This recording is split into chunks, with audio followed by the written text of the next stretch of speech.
Hey, what is up guys, Massive here, back to do another video, and today I'm going to highlight a game from a tournament that I am still currently in. It's being hosted by Phantom and GameReplays.org. This is going to be against Bart Jones this particular game. It was part of a best of 5 series. I am due to play Rex next, so hopefully I get some good games versus him. But yeah, this one here was worth highlighting. It's going to be GDI versus Blackhand. Matchup that is a classic. I think it's pretty balanced overall. Both factions have equal chances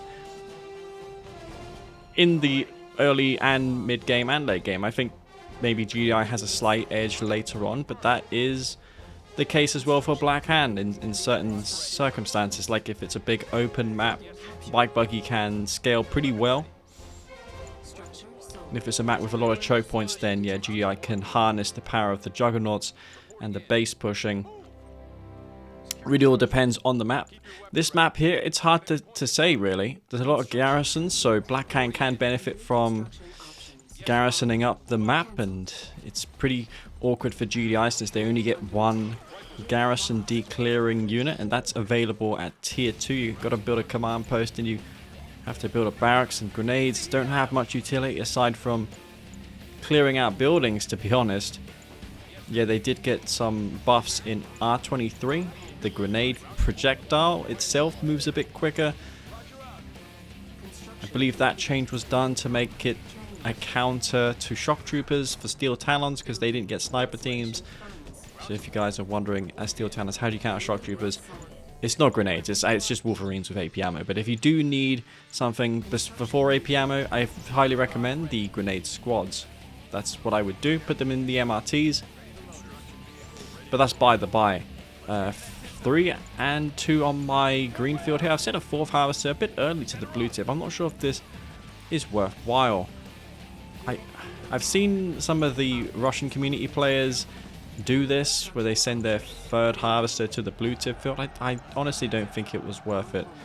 Especially as you're seeing here, I'm starting to store on resources. Hard to tell really.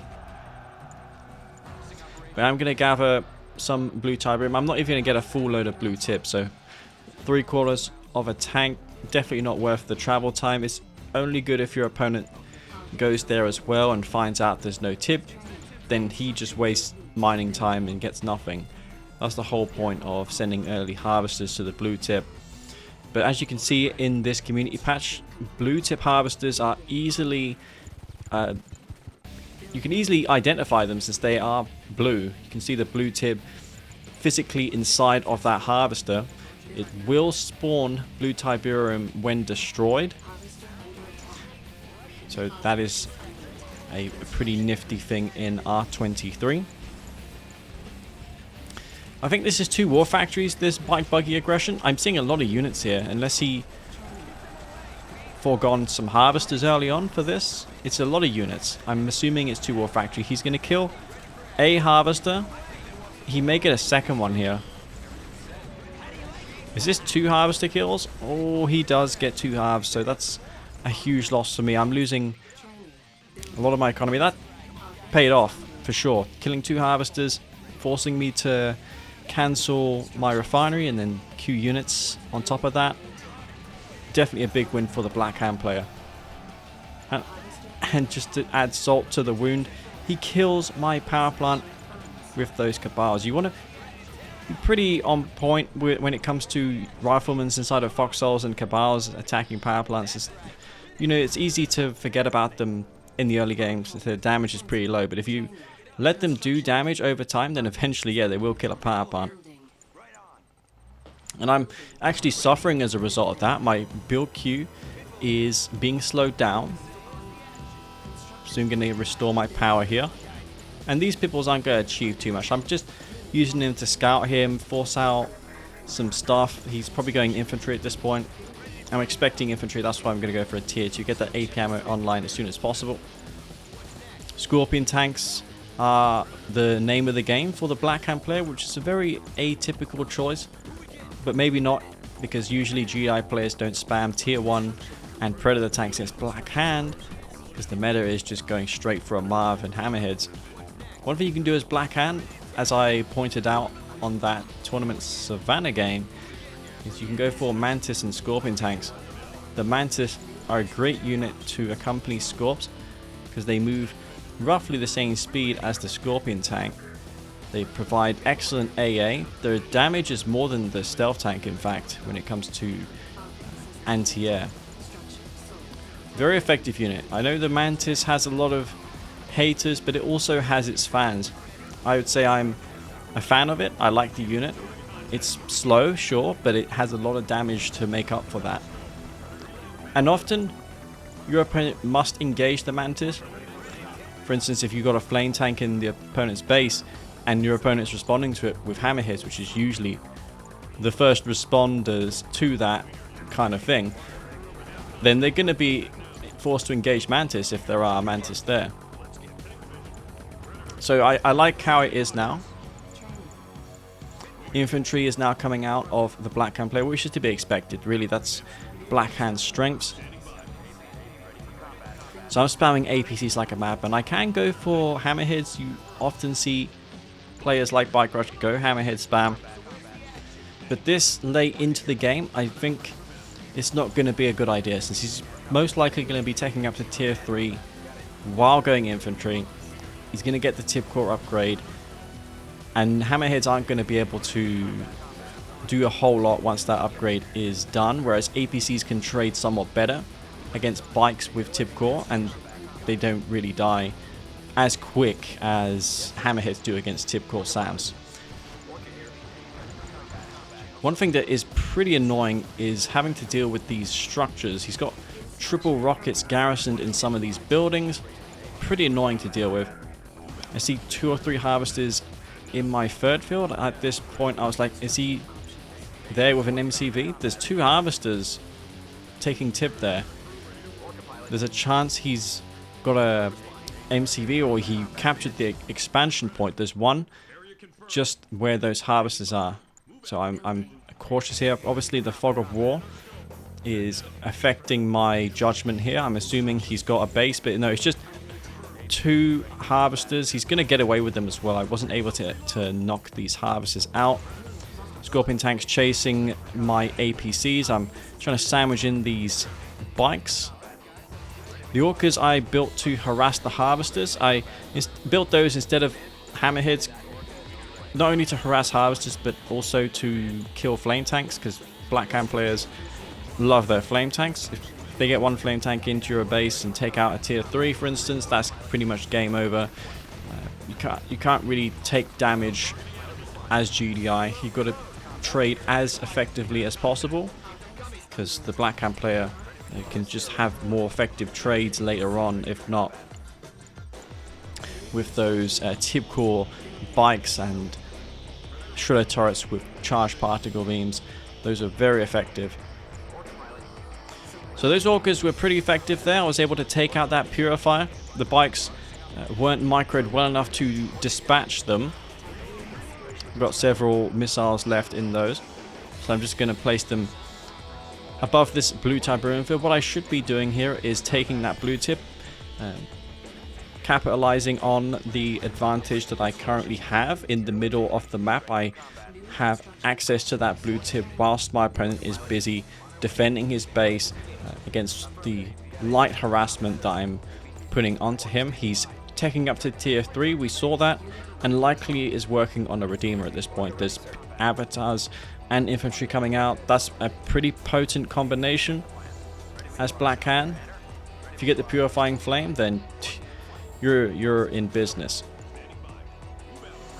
A lot of forces here. The Purifier has a commendable buff radius in this community patch. It's more than the vanilla patch. It's about 50% more. Makes sense to me, because it's a tier 3 unit. Why should it have the same buffing radius as the Confessor Cabal squad, which you get in the early game? So I made it a little bit more. It entices players to build them. Players still don't really like purifiers, but it's just a sweetener, you know, icing on the cake. Players can build those since they don't really have any other armored unit besides the Redeemer. What I will say is the Redeemer does get Purifying Flame in this community patch. If you've got the Purifying Flame, then the Redeemer will also have that. It gains 33% additional damage. So that makes up for the fact that you don't get cheap avatars. Purifiers are $2,800. They're a lot harder to spam. So that Redeemer makes up for it. Plus you don't have stealth. Really, Black Hand rely heavily on their flame, which is what we haven't seen here just yet from Bart. He does have that Purifier. Pushing in here now with this Marv. And I don't want him to build up this force. I mean, if he gets the Redeemer out and then pushes in with Spectres, I'm in huge trouble. Infantry is very, very difficult to contend with. But I used the Shockwave. Not only did I use it to EMP the Purify, but I got the Redeemer Engineering Facility. A couple of Spectres back there firing on my units. Orcas will go in there. I'm going to trade Orcas for Spectres, which is not so ideal, but it's better than my tier 1 units getting destroyed in that Redeemer Facility. Like, if you rewind that, it was like 0.1 second away from spawning in the Redeemer, and I wouldn't have had EMP to contend with it. The Marv is at 75% health, and I've just got some paltry forces left over. So if that Redeemer had came out there, I would have been in a huge predicament. I would have been in huge trouble. Obelisk comes down, the Redeemer would have been game. I would have had nothing to respond to that with. So I got extremely lucky there. But I did take the risk of pushing in, and it worked out. I didn't let him get that Redeemer out. I didn't let him build up his army, and I thought that that was a good choice of mine attacking, even though it could have went south very quickly. I just about got that Redeemer Engineering Facility. Whilst I'm here, I'm just going to go for a War Factory, get some free repairs on this Marv. A rig would be ideal at this point, but since my AMCV is here, it makes more sense to put a War Factory down. Plus I can reinforce the front line with juggernauts, which I'm going to need since now this game is transitioning into the late game. And I summoned in snipers before to deal with his infantry, but they have more utility as GDI, as you may know. When combined with juggernauts, you can bombard from afar and take out buildings, such as this tier 3. Sadly though, they will be spotted and taken out. I'm going to get one volley from that sniper team. And man oh man, I was almost ready to rage. I thought that the orbital had finished, but then just one shot came in at the end and destroyed that tier 3. I was almost ready to rage, but I lucked out there. Got that green 0 luck roll, as he likes to say. And I got that tech lab. It would have been a huge waste if not, using the orbital strike and losing that sniper team. But yeah, another engagement going my way. And now I have a pretty sizable amount of juggernauts, but so too does he have a lot of infantry. I'm going to building block this Marv. And I think he made a critical mistake. He's got raider buggies and he's not moving into the Marv to EMP them. I have only rifle garrisons in this Marv. There's a sniper team in there too, but that's not going to be effective against the buggies. So yeah, he had the chance there to lock down my Marv and attempt to destroy it with the Spectres. But obviously they would have been taken fire in response to with these juggernauts. Like, I have a lot of them there. I'm continuing to build juggernauts. As GDI, this is really the objective as GDI against Black Hand. You want to get a lot of juggernauts out. Possibly hammerheads would be a good choice at this point. Hammerheads and juggernauts with 2 MCVs is how you beat Black Hand in the late game. I see more infantry coming out, but I've got 2 MCVs still, plus my sharpshooter support power is recharged, so I can summon in more sniper teams. Shockwave is going to be good as well against the infantry. Not only is it good for EMPing stuff, but it's good against the infantry. You want to reserve it though for the Redeemer as GDI. Don't waste that. It's as important as phases for Scrin. You want to reserve it for when you really need to use it.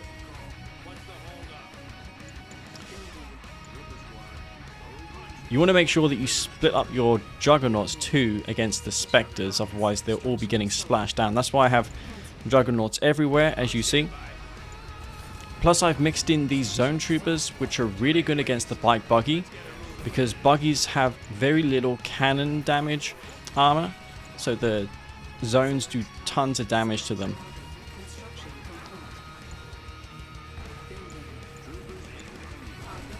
And these towers are very cost effective. I'm thinning out this force of his. He's likely almost dry out of Tiburum.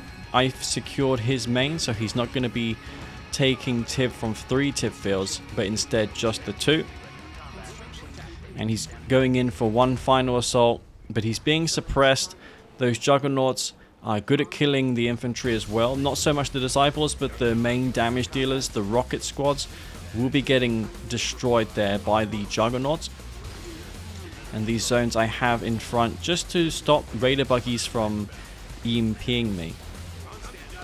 And you may have noticed this Marv has AP ammo. Yes, indeed. If you get AP ammo, then the Marv's rifleman turrets also benefit from that upgrade. R23 has a bunch of stuff like that going on, not only for the Marv, but the Redeemer and Hexapod.